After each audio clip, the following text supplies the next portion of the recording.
번님께 드리는 아침 인사. 우리는 오랫동안 정해진 공식대로 살아왔습니다. 일이 잘 풀리면 웃고 어긋나면 화를 내며 비가 오면 우울해하고 해가 뜨면 안도하며 살아왔습니다. 이것은 마치 건드리면 튀어나오는 무릎의 반사작용처럼 우리의 무의식에 깊게 뿌리내린 조건 반사적인 삶이었습니다. 하지만 오늘 우리는 그 오래된 회로를 잠시 끊어보려 합니다. 머리로는 이해하지만 가슴으로는 닿지 못했던 그 평온의 영토로 앤서니 드 멜로의 목자가 남긴 지혜의 지도를 들고 한 걸음 내디뎌 봅니다. 지혜로운 목자의 목소리. 한 나그네가 다가와 지혜 있는 목자에게 물었습니다. 나그네, 오늘 날씨가 어떨까요? 목자, 내가 좋아하는 날씨가 되겠죠. 나그네, 어떤 날씨를 좋아하시는데요? 목자, 하늘이 주는 날씨를 다 좋아합니다.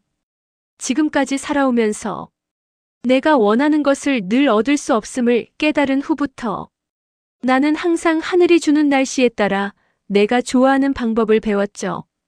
나그네, 그래요? 목자, 내가 가진 것을 좋아하는 법을 배웠기에 오늘 날씨는 내가 좋아하는 날씨가 될 것입니다. 그래서 나는 오늘 내가 좋아지리라 확신한답니다. 앤서니 드 멜로. 그는 날씨를 통제하려 들지 않습니다. 대신 자신의 마음을 결정합니다. 내가 가진 것을 좋아하는 법을 배웠기에 오늘 날씨는 내가 좋아하는 날씨가 될 것입니다. 이 짧은 고백은 혁명과도 같습니다.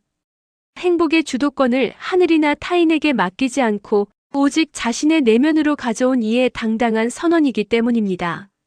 우리는 매일 아침 오늘 내 앞에 어떤 날씨가 펼쳐질까를 걱정하지만 정작 우리가 결정해야 할 것은 그 날씨를 대하는 나의 환대여야 합니다. 왜냐고요? 보통 우리는 날씨나 타인의 반응, 경제 상황 같은 내가 통제할 수 없는 것들에 내 기분을 맡겨버리곤 합니다. 비가 오면 우울해하고 해가 뜨면 좋아하죠. 그렇게 살아왔습니다. 하지만 이 목자는 기분의 주도권을 세상으로부터 빼앗아 자기 자신에게 가져왔습니다.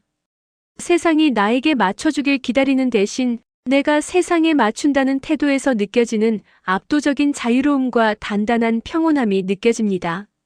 마치 비가 오든 눈이 오든 젖지 않는 마음의 우산을 가진 사람처럼요. 오늘 우리에게 주는 3가지 질문. 이 대화는 오늘을 살아가는 우리에게 3가지 중요한 질문을 던집니다. 첫째 질문, 행복의 정의를 바꿀 수 있나요? 세상 사람들은 내가 원하는 상황이 되어야 행복하다고 생각합니다. 그러나 우리가 원하는 상황을 세상이 호락호락 주던가요? 차라리 어떤 상황이 오든 그것을 수용하여 긍정하기로 마음먹는 게 좋다고 가르쳐 주시네요. 지금 늙어서 생각하니 행복은 조건이 아니라 태도라는 점을 점점 깨닫게 되는군요. 아마 위에서 말한 목자의 깨달음도 같을 것 같습니다.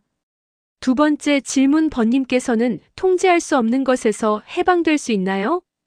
우리는 오늘 하루도 수많은 날씨 통제 불능의 변수를 만나고 있습니다. 갑작스러운 업무 지시, 무례한 타인, 꽉 막힌 교통체증. 번님께서는 혹시 지금 이들과 싸우고 계시지는 않습니까? 지혜로운 목자는 내가 통제할 수 없는 것들과 결코 싸우려 하지 않습니다. 오히려 내가 바꿀 수 없는 것을 사랑하는 법을 배우라고 합니다. 그것을 배움으로써 세상 그 무엇도 자신의 하루를 망치지 못하게 방어막을 치라고 충고합니다. 예를 들어볼까요? 우리가 꽉 막힌 출근길 도로 위에 있다고 가정합니다. 왜 오늘따라 차가 이렇게 밀려? 지각하면 어떡하지? 그 길로 올걸. 우리는 통제할 수 없는 과거와 상황에 저항하며 스트레스를 받기 일쑤입니다. 한 걸음 물러서서 생각해 봅니다. 차가 밀리는구나. 덕분에 평소 바빠서 못 듣던 팟캐스트를 끝까지 들을 수 있겠네. 창밖 풍경을 느긋하게 볼 기회군. 심지어 오늘의 교통체증도 오히려 좋을 때도 있네. 차가 안 밀려야 행복하다는 조건을 버리고 차가 밀리는 상황 속에서 내가 누릴 수 있는 것을 찾아내는 것입니다. 보통 우리는 세상에서 나의 방향으로 행복을 기대합니다. 세상이 내 입맛에 맞게 돌아가야 내가 행복해지는 구조죠. 하지만 목자의 방식은 나에서 세상으로 향하는 방향입니다. 내가 어떤 상황이든 좋아하기로 결정했으니 세상은 나를 불행하게 만들 방법이 없다는 선언입니다. 현실 플러스 저항 이꼴은 고통이지만 현실 플러스 수용 이꼴은 평온입니다. 목자는 단순히 포기하는 것이 아니라 현실과 싸우느라 낭비할 에너지를 지금 이 순간을 즐기는데 몽땅 쓰고 있는 영리한 사람인 셈이죠. 셋째 질문 지금 여기를 긍정하기. 내가 가진 것을 좋아하는 법은 현재에 집중하게 만듭니다. 세상 사람들은 내일 해가 뜨면 좋을 텐데라며 미래를 기다리거나 혹시 날씨가 나빠질까 불안해합니다. 심지어 어제 비가 안 왔어야 했는데라며 과거를 후회하곤 합니다. 이게 우리 보통 사람들의 일상 버릇이 되어버렸습니다. 오지 않는 미래나 흘러간 과거는 이제 내가 어찌할 수 없는 것들입니다. 이런 것들에 매달리는 대신 지금 내 앞에 놓인 날씨 현실을 온전히 누리는 것이 더 중요하지 않을까요? 소위 언뜻 나오는 구호처럼 잘 알고 있지만 실천하고 있지 않는 자신을 알고 당황한 적이 많은 우리들입니다. 맺는 말. 행복은 우리가 얻어내는 것이 아니라 우리 안에 이미 있는 것을 방해하던 조건부 요구들을 내려놓을 때 드러나는 것입니다. 오늘 문득 짜증이 나거나 일이 뜻대로 풀리지 않을 때 스스로에게 이렇게 속삭여보는 우리가 되면 어떨까요?